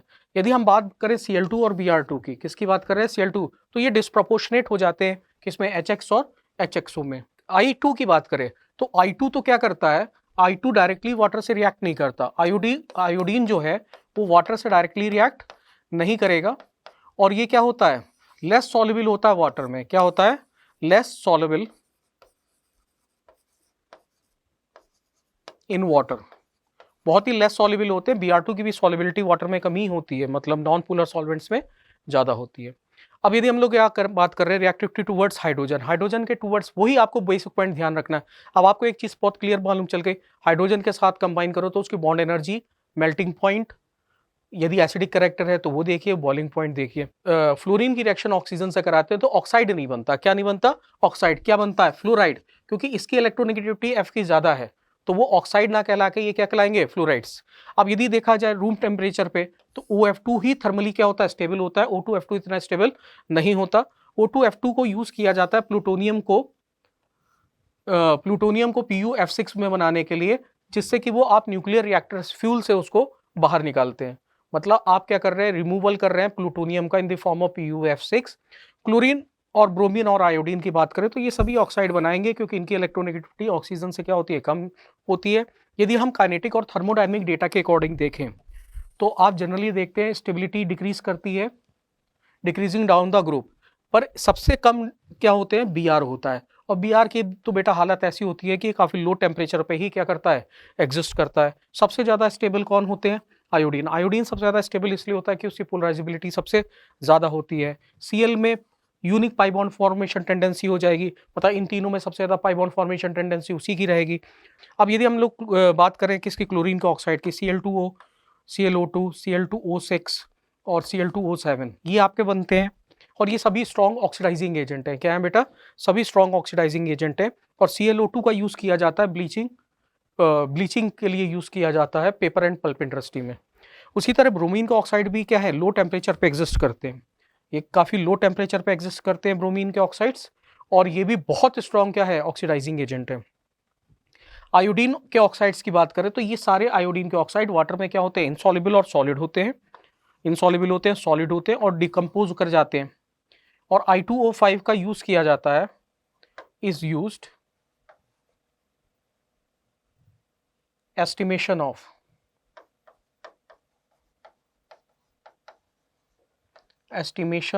किसके एस्टिमेशन में बेटा यूज करते हैं हम लोग, CO के।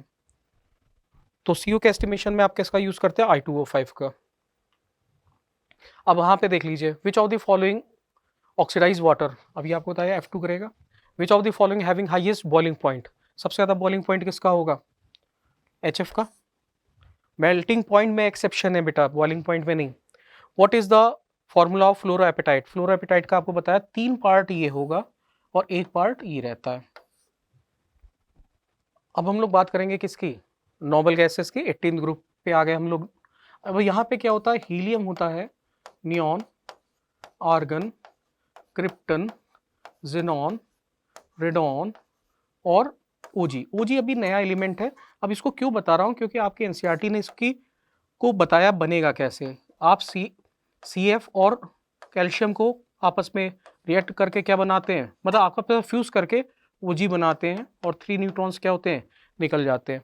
तो ये इस तरह से आपका कैल्शियम और CF को आप क्या कर रहे हैं, कंबाइन कर रहे हैं। ये सिंथेटिक रेडियो एक्टिव है, और जबकि ये क्या है, रेडियो एक्टिव है। हीलियम का बहुत अच्छा यूज होता है, हीलियम के यूजेस बहुत ज़्यादा है, उसको भी हम लोग बाद में डिस्कस करेंगे। यहाँ पे कोई ज़्यादा प्रॉपर्टीज में इसकी दिक्कत नहीं आती इन सबके। एक तो ये देख लेना तुम लोग, रेडियम से रेडॉन बनाया जाता है, ये रिएक्शन भी आपके लिखी हुई है, तो इन दोनों को ध्यान रख लेना किससे क्या बनता है। अब इसके बाद प्रॉपर्टी की बात करें, कोई एक्सेप्शनल बिहेवियर शो नहीं करता, सीधी सीधी प्रॉपर्टियां शो करता है।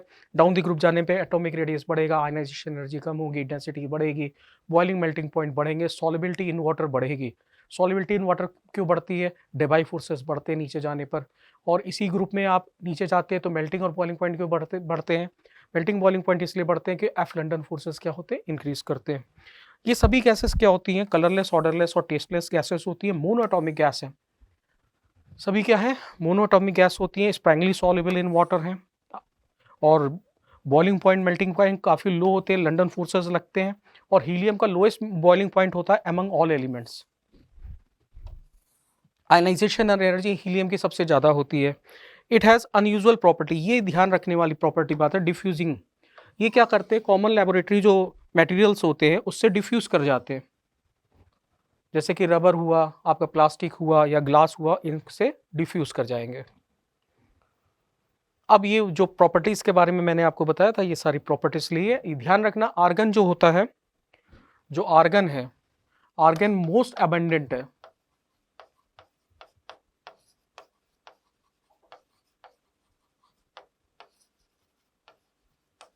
अमंग नॉर्मल गैसेस, ठीक है।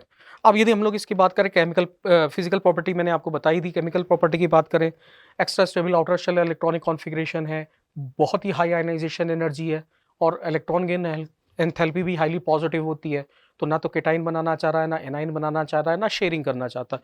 उसके बावजूद नील बार्थरेट ने एक्सीडेंटली ये कंपाउंड बना लिया। उन्होंने क्या करा था, एक्चुअल में वो O2 की रिएक्शन करा रहे थे, पर उन्होंने जब ये देखा कि O2 से इलेक्ट्रॉन निकालना मुश्किल है, उसकी आयनाइजेशन एनर्जी ज़्यादा है और ज़ीनॉन की क्या है, कम, तो उन्होंने O2 की जगह ज़ीनॉन पास करके ये पहला कंपाउंड बनाया। ये ऑरेंज रेड कलर का कंपाउंड था, ठीक है। और इसलिए इनको क्रेडिट जाता है किसको, नील बार्थलेट को। अब यदि बात करें केमिकल प्रॉपर्टीज़ की, तो ये केमिकल तो आपने देख ही लिया, इनर्ट है। उसके बावजूद ज़ीनॉन का एक ये तो कंपाउंड बन ही गया। जब एक बार कोई कंपाउंड बन जाता है तो सब लोग उसी के पीछे भागते हैं। तो ज़ीनॉन के ऑक्सीजन और फ्लोरीन के साथ बहुत से कंपाउंड्स क्या हो गए फिर रिपोर्टेड थे। ऐसा नहीं है कि ये पहला कंपाउंड था, इसके पहले क्लैथरेट कंपाउंड बनते थे। क्लैथरेट कंपाउंड क्या थे, जहाँ पे हम नॉबल गैसेस को आइस या हाइड्रोक्विनॉल में पास करते हैं लो टेम्परेचर हाई प्रेशर पे, तो वो ट्रैप हो जाती है लैटिस वाइड में। तो वो भी थे, पर वो क्या थे, रियल केमिकल कंपाउंड्स नहीं थे। उसमें भी हीलियम और नियॉन क्लैथरेट कंपाउंड्स नहीं बनाते थे स्मॉल साइज के वजह से। आज के समय में कुछ कंपाउंड रेडॉन के या फिर क्रिप्टन के भी रिपोर्टेड है। आप ये ध्यान रखना, हीलियम और नियॉन के अभी तक कोई कंपाउंड रिपोर्टेड नहीं है, ठीक है। हीलियम नियॉन आर्गन के यूजेस की बात कर रहे थे कि आपको मैंने बताया था कि इसका हम लोग कहाँ पे यूज़ करते हैं, एनएमआर और मैग्नेटिक रेजोनेंस में करते हैं। एमआरआई में करा जाता है मैग्नेटिक रेजोनेंस इमेजिंग, ठीक है। इसका यूज़ कहाँ किया जाता है, ये एक्चुअल में क्या होता है, बहुत लो टेम्परेचर क्रिएट करता है। तो आपको जब पावरफुल सुपर कंडक्टिंग मैग्नेट्स बनाने हैं तो टेम्परेचर ज़्यादा होगा। तो यहाँ पे हम क्या करते हैं, हीलियम गैस का यूज़ करते हैं। हीलियम गैस की वजह से वहाँ पे क्या रहता है, टेम्परेचर कम रहता है। इसको कहते हैं आपके क्रायोस्कोपिक प्रॉपर्टी कह सकते हैं आप। अब इसी तरह यदि हम लोग हीलियम के और यूजेस की बात करें, तो हीलियम को क्या यूज़ किया जाता है, जो आपके सी डाइवर्स होते हैं वो डायरेक्ट एयर ना ले जाके नाइट्रोजन की जगह वो क्या करते हैं, हीलियम भर के ले जाते हैं। हीलियम के वजह से वेंट जो डिजीज़ है वो क्या होती है, प्रोटेक्ट होती है। इसके बाद हम लोग बात करें कि दो प्रॉपर्टीज़ हो गई, और फिर हीलियम की बात करें as a coolant nuclear reactor में भी यूज़ किया जाता है। गैस बैलून्स में मैंने आपको बताया यूज़ किया जाता है। ये बात अलग है कि ये हाइड्रोजन से भारी होता है, पर हाइड्रोजन इनफ्लेमेबल है, इसके लिए उसका की जगह आप किसका यूज़ कर लेते हैं, हीलियम का यूज़ कर लेते हैं। अब हम लोग बात करें नियॉन की। नियॉन्स का यूज़ कहाँ होता है, डिस्चार्ज ट्यूब्स में, फ्लोरेसेंट बल्ब में, मतलब चमक वाले जो बल्ब होते हैं। आपने जो ग्रीन हाउस गैस है, बॉटनिकल गार्डन जो ग्रीन हाउस बनते हैं आपने देखे होंगे हरे रंग के, तो उनके अंदर भी इसका यूज़ किया जाता है बल्ब्स का। आर्गन क्या करता है, इनर्ट एटमॉस्फेयर प्रोवाइड करता है। इनर्ट एटमॉस्फेयर जैसे क्या होता है कि जो मेटलर्जिकल प्रोसेस के अंदर वेल्डिंग वगैरह की जाती है तो मेटल मेल्ट होता है, तो अब हम नहीं चाहते कि वो किसी और से रिएक्शन करे, तो हम एटमॉस्फेयर इनर्ट रखने के लिए आर्गन का यूज़ करते हैं। बेटा अभी तक हम लोग ने क्या पढ़ा, physical property, chemical properties, occurrence और कुछ यूजेस वगैरह की हमने बात करी पी ब्लॉक एलिमेंट्स की। अब आती है बात एलेट्रॉप्स की, क्योंकि एलेट्रॉप्स भी क्या है, एक तरह से प्रॉपर्टी है एलिमेंट्स की। तो पहला एलेट्रॉप है हमारे पास कार्बन का। कार्बन के क्रिस्टलाइन एलेक्ट्रोप्स जो होते हैं वो तीन होते हैं, डायमंड, ग्रेफाइट और फुलरीन। सबसे पहले हम लोग बात करेंगे किसकी, डायमंड की। डायमंड की बात की जाए तो ये 3D नेटवर्क स्ट्रक्चर होता है जिसमें टेट्राहाइड्रल यूनिट्स होती हैं। ये कैसा स्ट्रक्चर होता है बेटा, 3 डायमेंशनल नेटवर्क स्ट्रक्चर होता है जिसमें यूनिट्स कैसी होती हैं, टेट्राहाइड्रल यूनिट्स होती हैं। और सारे कार्बन क्या होते हैं, सिंगल बॉन्ड से जुड़े होते हैं। सिंगल बॉन्ड से जुड़े हैं तो 154 पिकोमीटर इसकी क्या होगी, लेंथ होती है। और सारा जितने भी कार्बन हैं इसमें सभी कार्बन sp3 हाइब्रिडाइज्ड होते हैं। यदि देखा जाए तो डायमंड बहुत हार्ड सब्सटेंस होता है, बहुत हार्ड सब्सटेंस है। इसकी थर्मल कंडक्टिविटी बहुत ज़्यादा होती है, ग्रेफाइट से भी ज़्यादा होती है। पर अब चूंकि इसमें डीलोकलाइज पाई इलेक्ट्रॉन क्लाउड नहीं है या मोबाइल इलेक्ट्रॉन्स नहीं है, तो इस वजह से ये क्या होता है, इलेक्ट्रिसिटी को कंडक्ट नहीं करता। अब हम लोग बात करते हैं किसकी, ग्रेफाइट की। ग्रेफाइट में क्या होता है बेटा, हेक्सागोनल रिंग्स होती हैं जिनमें पाई डीलोकलाइज पाई इलेक्ट्रॉन क्लाउड्स होते हैं। क्या होते हैं बेटा, डीलोकलाइज पाई इलेक्ट्रॉन क्लाउड्स होते हैं। और ये रिंग्स जो होती हैं एक साथ सब जुड़ी होती है, 2D लेयर्स होती हैं। क्या होती हैं बेटा, 2D लेयर्स होती हैं और इनके बीच पे वंडरवाल फोर्सेस लगते हैं। क्या लगते हैं? Van der Waals forces. अब देखो डीलोकलाइज पाई इलेक्ट्रॉनिक क्लाउड है, तो ये क्या करेगा? इलेक्ट्रिसिटी को क्या करेगा? कंडक्ट करेगा।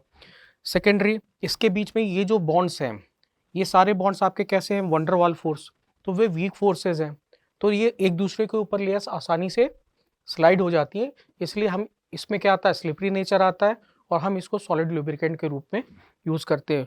मतलब it is use in a form of solid lubricant. यदि हम इसकी बॉन्ड लेंथ की बात करें, 141.5 पिकोमीटर इसकी कार्बन कार्बन बॉन्ड लेंथ होती है। अब जैसे आपको मालूम है कि वंडरवाल वीक फोर्सेस हैं, तो इनके बीच की दूरी क्या होगी? डिस्टेंस ज़्यादा होगा। यहाँ पे डिस्टेंस क्या है? कम है।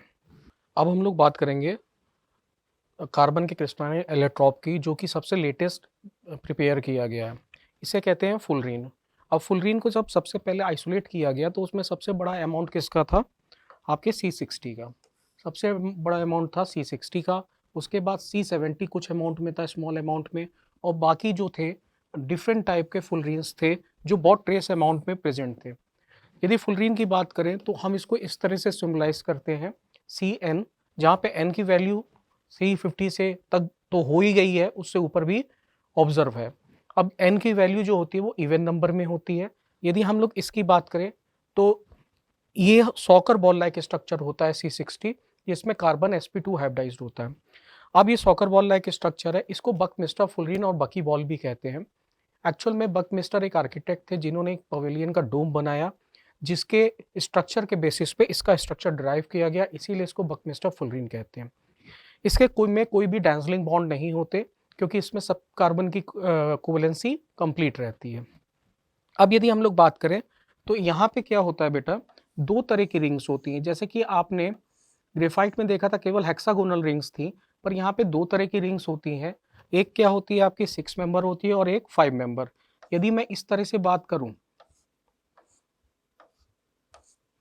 तो जो 5 मेंबर रिंग है और 6 मेंबर रिंग, उनका अरेंजमेंट कुछ इस तरह से होगा।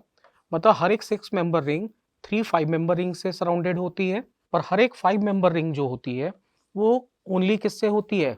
6 मेंबर रिंग से सराउंडेड होती है। तो ये इस तरह से क्या होता है? अरेंजमेंट होता है। अब यहाँ पे sp2 कार्बन हाइब्रिडाइज्ड है, तो पाई इलेक्ट्रॉन क्लाउड भी होगा, पर यहाँ पे डीलोकलाइजेशन उतना परफेक्ट नहीं होता। कहीं पे डबल बॉन्ड करेक्टर ज़्यादा होता है और कहीं पे सिंगल बॉन्ड करेक्टर ज़्यादा होता है। यदि हम लोग इसकी बात करें तो यहाँ पे इसकी जो बॉन्ड लेंथ आती है 143.5 पिकोमीटर से 138.3 पिकोमीटर है। अब इससे आपको क्लियर अंदाजा लग रहा होगा कि हर जगह एक डिलोकलाइजेशन इक्वल नहीं हो रहा। तो ये आपका क्या होता है? फुलरीन होता है। अब यदि बात करें तो ये आपके जो तीनों फॉर्म्स है उसमें सबसे प्योर फॉर्म है कार्बन की।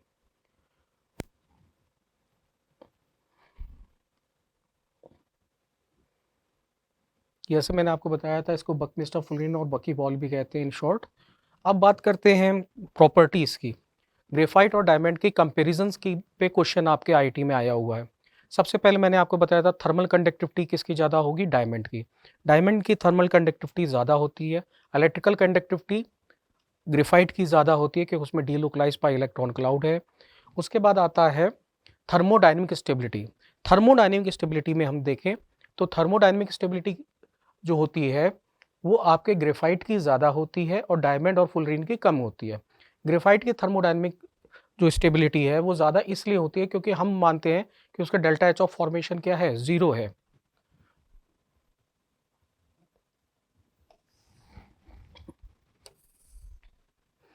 और इसका जो डेल्टा एच ऑफ फॉर्मेशन होता है ग्रेफाइट का, आप कितना लेते हैं? 0। जबकि बाकी दोनों का क्या होता है? पॉजिटिव होता है। डायमंड का अराउंड 1.9 होता है और फुलरीन का 38.1 38.1 किलोजूल पर मोल जो हम बात कर रहे हैं C60 की बात कर रहे हैं। अब यदि हम लोग बात करें C70 की, तो C70 में 25 हेक्सागोनल रिंग्स होती हैं और 12 आपकी होती है रिंग्स पेंटागोनल। वहीं C60 में हेक्सागोनल रिंग्स जो होती हैं वो आपकी 20 होती हैं और पेंटागोनल 12 होती हैं। C60 आपका सॉकर बॉल लाइक स्ट्रक्चर है और C70 रग्बी बॉल की तरह स्ट्रक्चर होता है। यहाँ तक समझ में आ गया। अब रिएक्टिविटी की बात करें तो यदि मैं ग्रेफाइट डायमंड में रिएक्टिविटी का कंपैरिजन करूँ तो रिएक्टिविटी का कंपैरिजन करेंगे तो क्या होगा? यदि हम रिएक्टिविटी कंपेयर कर रहे हैं, रिएक्टिविटी को कंपेयर कर रहे हैं, तो जो ग्रेफाइट होता है वो ज़्यादा रिएक्टिव होता है कंपेयर टू डायमंड। तो ये आपके हो गए एलेट्रॉप्स, क्रिस्टलाइन एलेट्रॉप्स ऑफ कार्बन। अब हम लोग बात कर रहे हैं एलेट्रॉप्स ऑफ फास्फोरस की बात कर रहे हैं। तो एलेट्रॉप्स ऑफ फास्फोरस की बात करें तो फास्फोरस के नंबर ऑफ एलेट्रॉप्स होते हैं। इसमें से जो हम कॉमन एलेट्रॉप्स की बात कर रहे हैं वो आपके जो मेनली पाए जाते हैं वो होता है एक वाइट फास्फोरस, रेड फास्फोरस और ब्लैक फास्फोरस। अब यहाँ पे ये मैंने इंटर कन्वर्जन दिखाया है आपको कि व्हाइट फास्फोरस को रेड फास्फोरस में कैसे कन्वर्ट करना है और व्हाइट से ब्लैक कैसे बनाना है। अब यहाँ पे जो मेन प्रॉपर्टी आपको पढ़नी है वो रेड और वाइट की कंपैरेटिव स्टडी करनी है आपको। वाइट फास्फोरस की बात करें तो ये वैक्सी होता है, ये वैक्सी होता है, जबकि रेड फास्फोरस आपका क्या होता है, सॉलिड फॉर्म में पाया जाता है। ये पॉइजनस होता है, जबकि आपका जो रेड फास्फोरस होता है नॉन पॉइजनस होता है। ये insoluble in water, red phosphorus भी वाटर में इनसॉल्युबल होता है, और ये CS2 में क्या होता है, सॉल्युबल होता है। ये आपके कार्बन डाइसल्फाइड में क्या होता है बेटा, सॉल्युबल होता है। जबकि आपका रेड फास्फोरस कार्बन डाइसल्फाइड में बात करें या फिर वाटर में, दोनों ही में क्या होगा, इनसॉल्युबल होगा। ये ग्लो करता है डार्क में। क्यों ग्लो करता है, क्योंकि होता क्या है कि फास्फोरस, वाइट फास्फोरस रिएक्ट करता है किससे, एटमॉस्फेरिक ऑक्सीजन से, और क्या बनता है, P4O10 बन जाता है। और इस केमिकल रिएक्शन की वजह से इसके सरफेस पे ग्लो दिखाई देता है, स्लो ऑक्सीडेशन की वजह से। इसे कहते हैं केमिल्यूमिनेंस कहते हैं। अब यदि हम लोग बात करें NaOH के साथ, यदि मैं NaOH के साथ रिएक्शन कराता हूं तो यहाँ पे फास्फीन बनता है और सोडियम हाइपोफॉस्फाइड बनता है। इसके बाद बात करें, जैसे मैंने आपको बताया कि ये इसकी सरफेस में धीमे धीमे क्या होता है, स्लो ऑक्सीडेशन होता है और फास्फोरस जलता है और क्या बनाता है, फास्फोरस पेंटाऑक्साइड। अब यदि मैं इस वाइट फास्फोरस की बात करूं और ब्लैक फास्फोरस की बात करूं तो ये क्या होते हैं, ब्लैक फास्फोरस मोस्ट स्टेबल होते हैं, मोस्ट स्टेबल होते हैं और लीस्ट रिएक्टिव होते हैं। क्या होंगे बेटा, लीस्ट रिएक्टिव। जबकि ये क्या होता है, white phosphorus least stable and most reactive.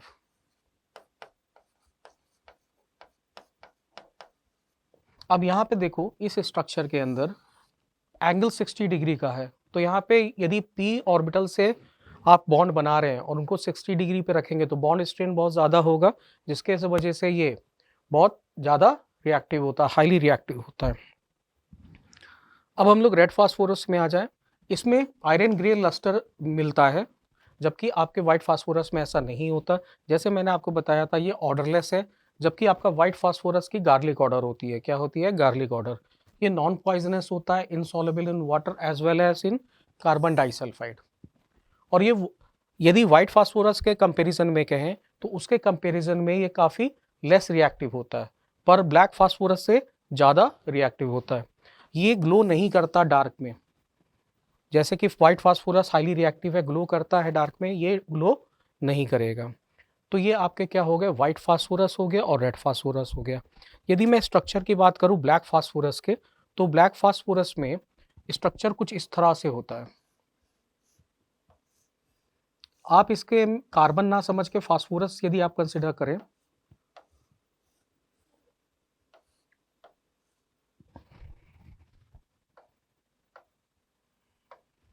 यदि मैं इसको फास्फोरस मान लूं,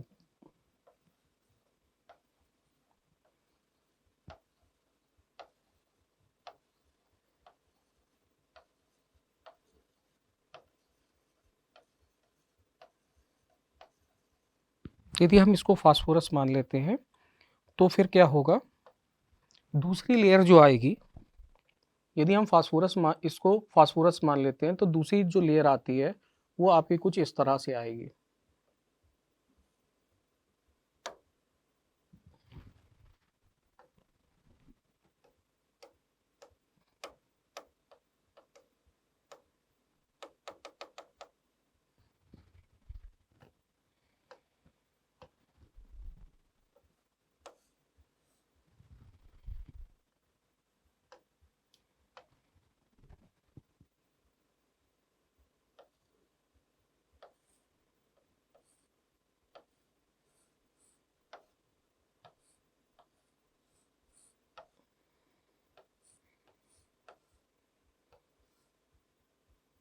और इसी तरह तीसरी लेयर इसके ऊपर आ जाएगी।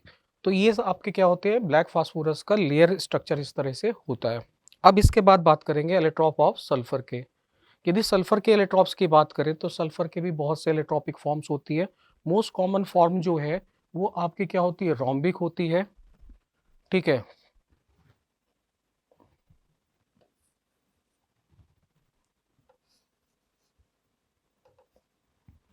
रोम्बिक फॉर्म होती है जिसे अल्फा सल्फर कहते हैं, और मोनोक्लिनिक फॉर्म होती है जिसे हम बीटा सल्फर कहते हैं।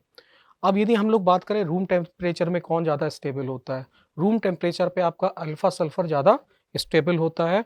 और चाहे अल्फा हो चाहे बीटा सल्फर हो, दोनों में जो मेजर यूनिट्स होती हैं, जो आपकी मेजर यूनिट है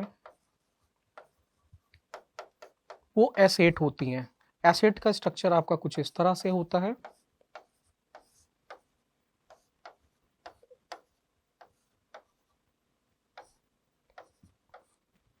तो दोनों में यूनिट्स यही रहती हैं, एक का मोनोक्लिनिक फॉर्म में अरेंज होती हैं और एक की लैटिस आपके रोम्बिक फॉर्म में अरेंज्ड होती है।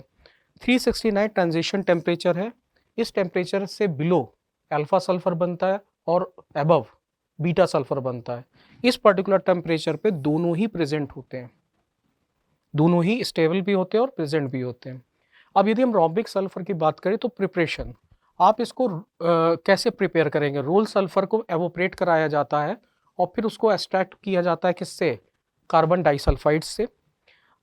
जो सल्फर होता है वो वाटर में इनसॉल्युबल होता है, तो वाटर में सल्फर क्या है, इनसॉल्युबल है। और बाकी में देखें अदर में एक्सटेंड, इनमें क्या होता है, स्लाइटली सॉल्युबल होता है, और कार्बन डाइसल्फाइड में काफ़ी अच्छे से डिसॉल्व हो जाता है।